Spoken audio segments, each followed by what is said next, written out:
नमस्कार, आप देख रहे हैं नेक्स्ट 9 न्यूज में हूं आपके साथ दीपक गुप्ता। 3 मंत्रियों को लेकर बड़ी कार्रवाई होनी थी राजस्थान की सियासी सत्ता में, लेकिन मामला टलता चला गया। सुखजिंदर सिंह रंधावा से उम्मीद थी कि वो आएंगे और कोई बड़ा फैसला ताबड़तोड़ तरीके से लेकर इन 3 मंत्रियों के खिलाफ कोई कार्रवाई करेंगे, लेकिन ऐसा कुछ भी नहीं हुआ।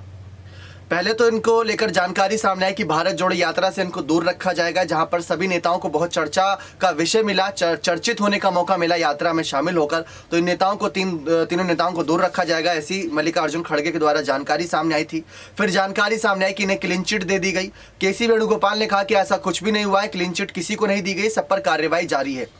उसके बाद जानकारी सामने आई कि यहाँ पर पायलट ने भी कहा था कि जिन 3 मंत्रियों की वजह से या जिन मंत्रियों की वजह से, किसी का नाम नहीं लिया, जिन मंत्रियों की वजह से उस रात जो बैठक होनी थी उस बैठक को अलग यहाँ पर बैठक बुलाई गई, उन पर कार्रवाई होनी चाहिए, वो भी नहीं होता नजर आया। तो राजस्थान में आखिर हो क्या रहा है?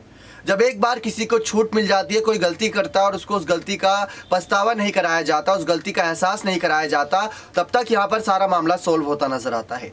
तीनों मंत्रियों ने अपनी अपनी राय रख दी थी, किसी का अलग अलग बयान था, सबने अपने अपने आप को निर्दोष बताया था सोनिया गांधी के समक्ष। लेकिन सोनिया गांधी हट गई अध्यक्ष पद से और उसके बाद मल्लिकार्जुन खड़गे आ गए। सारी सुई आ गई मल्लिकार्जुन खड़गे पर।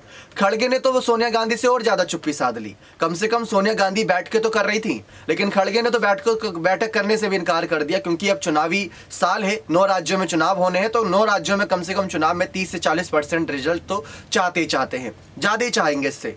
लेकिन यहाँ पर बात आती है कि ऐसे ही मंत्रियों का क्या होगा अगर वो लगातार ऐसे ही करते रहे तो। पायलट भी इसी बात से नाराज थे कि चलिए कुछ गलत करा इस बार गहलोत गुट ने भी, उनको भी सजा मिलेगी, हर बार मुझे ही सजा नहीं मिलेगी, हर बार मुझे ही जिम्मेदार, मुझे ही गद्दार, मुझे ही बगावती नेता नहीं कहा जाएगा, इस बार उन नेताओं को भी कहा जाएगा। लेकिन जब उन नेताओं के खिलाफ भी कोई कार्रवाई नहीं हुई तो सबने मान लिया कि गहलोत की ही चलती है। अब खुद देख लीजिए कि जब अध्यक्ष बनने की बारी आई थी तो गहलोत अध्यक्ष बन सकते थे, लेकिन मल्लिकार्जुन खड़गे अध्यक्ष बने तो गहलोत सबसे पहली चॉइस थे सबकी। कांग्रेस के लगभग हर नेताओं की पहली चॉइस गहलोत थे, उसके बाद मल्लिकार्जुन खड़गे आए। दिग्विजय सिंह भी थे इसी लिस्ट में, लेकिन खड़गे आए तो सबने अपने नाम पीछे कर लिए और गहलोत ने खड़गे का समर्थन किया था उस वक्त। अपने कई नेताओं का भी कहा था कि यहाँ पर समर्थन करिए, और यही 3-4 नेता ऐसे थे जब खड़गे अध्यक्ष बने तो सबसे पहले राजस्थान से उनको बधाई देने के लिए पहुंचे ताकि माफी मांग ली जाए।